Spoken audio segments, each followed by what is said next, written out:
Hello. Magandang araw and welcome. Ako si Mystico Moreno, or in short, Mismo. At dito sa aking channel, we will manifest love and light sa inyong Tagalog love reading ngayon na mismo.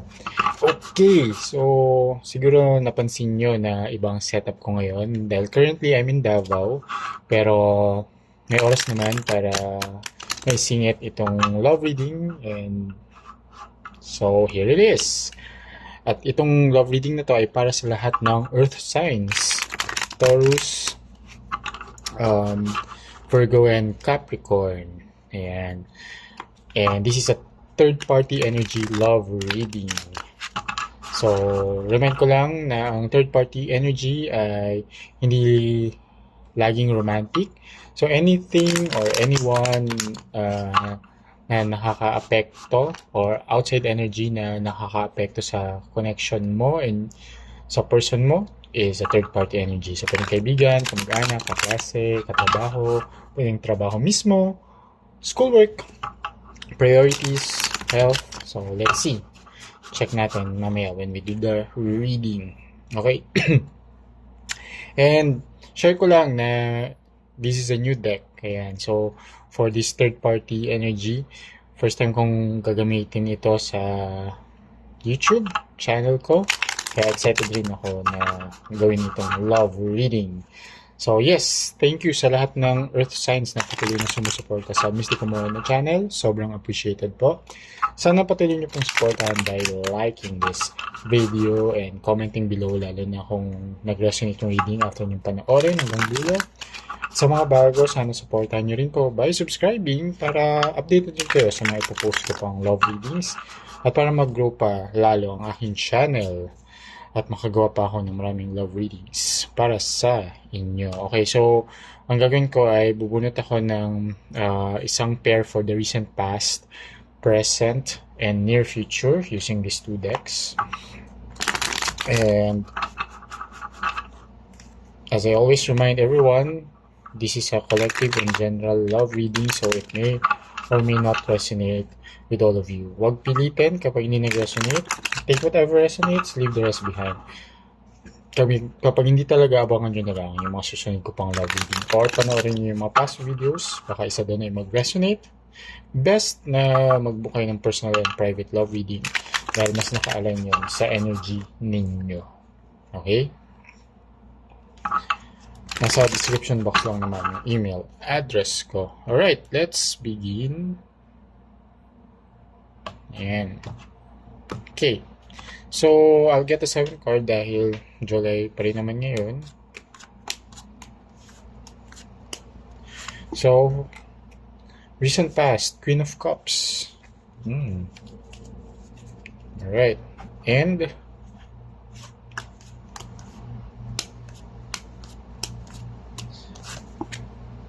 Page of Pentacles. Okay, the third party energy is, let's see first. Alamin natin. Is the third party energy romantic? Six of Cups, yes. So with the Queen of Cups and Page of Pentacles energy, ang nakita ko dito that your person, okay, in the recent past, with another person, yan, nag-invest siya ng emotions. Nagkagusto siya dito sa tao na to, and nagka-developan silang dalawa. So, there's this affection na nag-grow into something more intimate. And ngayon, parang mas in the recent past, nagkaroon ng deeper connection itong person mo at yung other person. And ang nakakita kong energy dito is alam mo yun, yung typical na sinasabi ng tao na na i-involve sa third party na hindi naman daw nila sinadya, na ma-fall sa person na to, hindi naman daw nila ginusto. Pero that's, for me, is BS. Kasi first, you know that you're in a relationship, but you didn't control yourself. Okay? Kung hindi man siya yung nag-initiate, that third party or is the one who initiated, pero bakit niya in-accommodate? Kung alam niyang in a relationship siya sa'yo, bakit niya hinayaan na um, entertainin itong person na to? Or, if it's the other way around, bakit kung siya yung nag-initiate, bakit niya ginawa? Okay?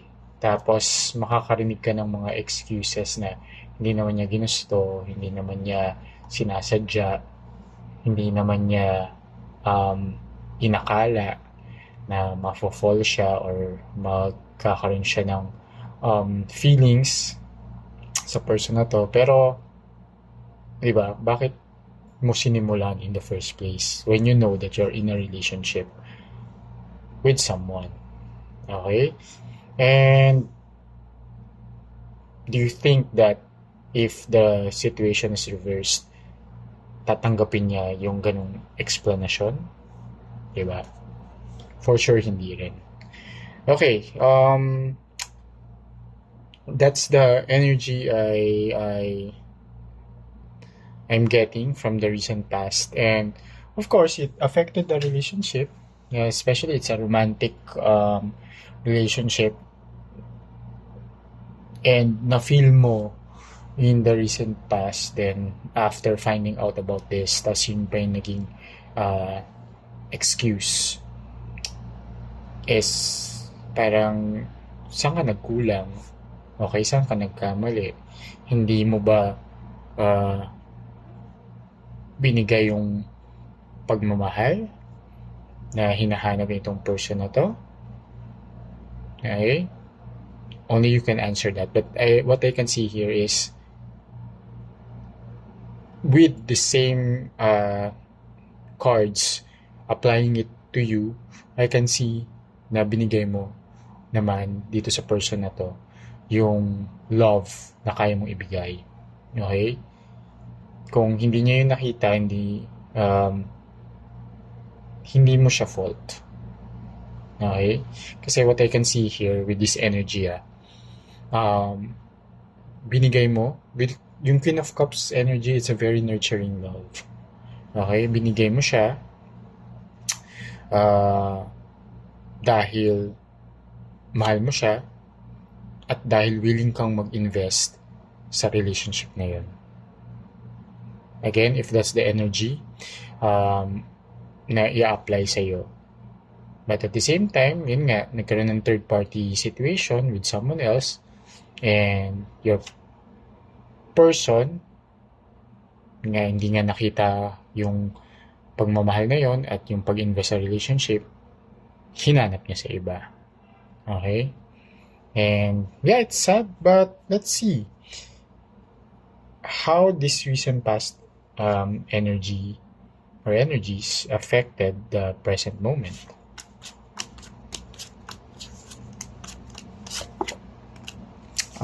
Yun lang. So it ended.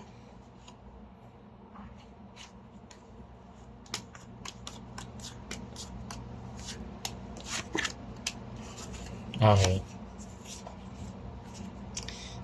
And yeah, with the death card showing up here, I can see na you chose to end the relationship. But death card is also a card of transformation, a card of rebirth. Okay? And nakikita ko na at the present moment, because of what happened, mas nakita mo na din yung worth mo. Nagkaroon ka ng boundaries.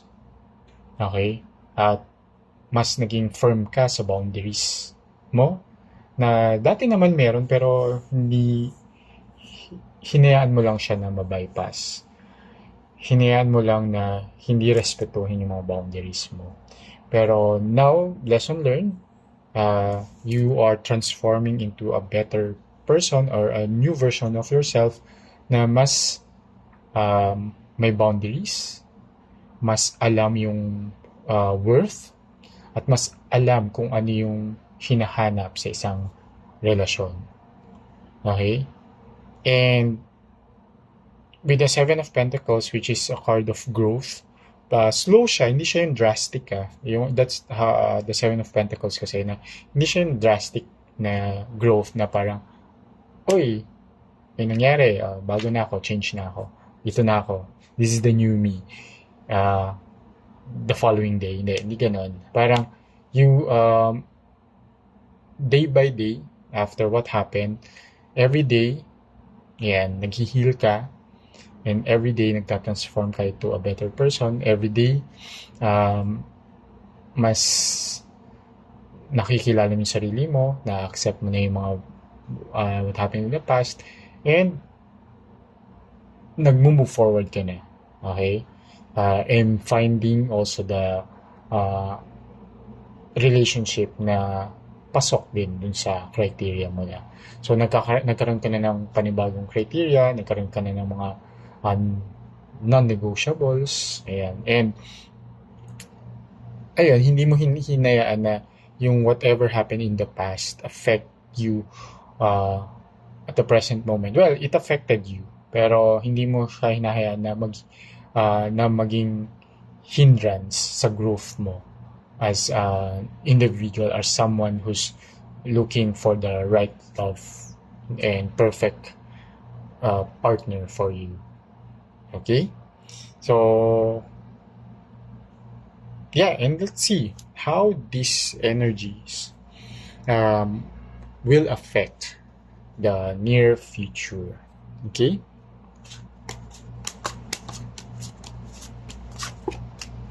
Okay, Three of Wands.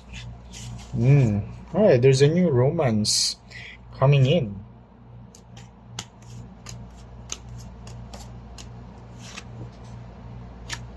And King of Wands, yeah, and this one is someone that will really desire you. Yeah. And there will be a lot of exciting things na mangyayari. There's a lot of excitement, there's a lot of adventure, there's a lot of romance. May darating na new person in sa life mo na parang reignite ng fire sa puso mo. Okay? Kasi dito nagtatransform ka naman na and hindi mo naman din parang kinlose yung doors mo sa pag-ibig. And that's why itong energy na paparating, you'll accommodate it and allow yourself to love again with the new boundaries, the new non-negotiables, and the new criteria na meron ka na. And this new love is going to be exciting. Okay? Papakiligin ka nitong person na to. And ito yung mas magbibigay sa'yo ng happiness na hindi mo nakuha from the past person. Ito yung magbibigay sa'yo ng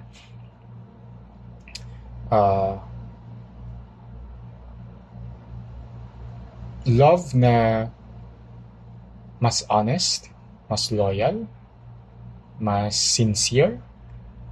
Okay? And with the Queen of Wands energy pa siya, it's full of passion, itong bagong love na paparating, and may maturity itong person na to, emotionally mature, yeah. At kayang i-handle din yung relationship. It's dapat both naman kayo kaya nyo i-handle. Pero before, kung madaling ma-tempt yung person mo in the past, this new person, mas ano siya, stable siya, mas ano siya, alam niya na sa'yo lang siya dapat mag-invest.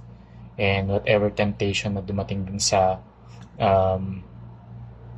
life, hindi niya hayaan na ma-fall siya dun sa trap. Okay? And feeling ko magiging open ka din naman dito sa person na to dahil nga isiset mo yung boundaries. Magiging open ka dito sa person na to. What happened to you in the past, ano na yung ayaw mo sa relasyon, ano yung gusto mo na sa relasyon, and nire-respeto niya yun. Okay? So that's a good thing na nag-end ang isang hindi masayang relasyon dahil mag-open to ng doors to this better connection, better relationship. So, sige, bunot tayo ng isa pang pair, but this one is a message from the universe. So, let's see. Ano yung gusto i-message niya? Oh, Queen of Coins. That's nice. So, another Queen. So, actually, dito may tatlong Queens ka. Queen.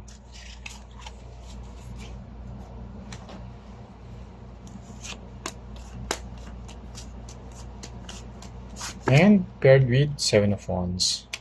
Okay. So, I can see here na ang message ni Universe sa'yo is,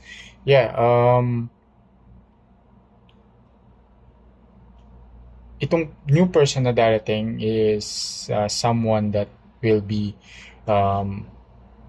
really mag-invest siya sa relationship.